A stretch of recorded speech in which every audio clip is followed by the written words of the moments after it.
Spending a day at the zoo guarantees to bring smiles to children's faces, but spending those days behind the scenes is an entirely different experience. Welcome to Zoo School. It's for kindergartners on up.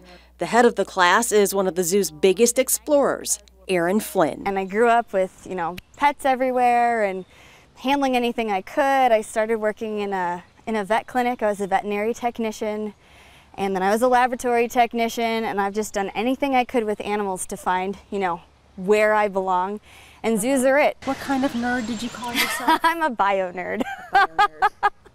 And this is your... And I love it. This is my, my home, really. In fact, she's been a magnet to animals for most of her life, working with them at a vet clinic in Virginia, the Henry Vilas Zoo in Omaha. She then got a doctorate in Tasmania, Australia, and now she's the conservation education curator at the Henry Vilas Zoo. I feel responsible for teaching other people and giving them that experience, that exposure. At Zoo School, the kids have hands-on learning in the classroom, and then they go out in the zoo to see and learn even more. We bring out one of the birds, and people are like, oh, it's so pretty. And you're like, yes, it is, but let me teach you about it. So it's not just something to look at, it's an individual.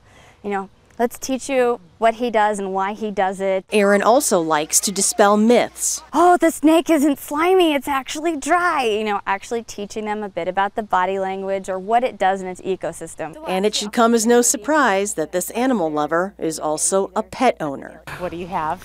I actually have adopted sugar gliders.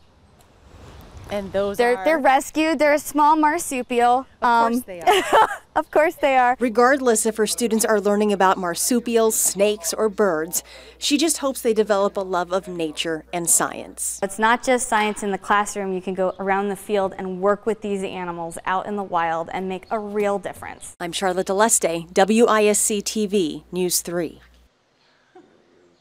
a good boy. He's like, yeah.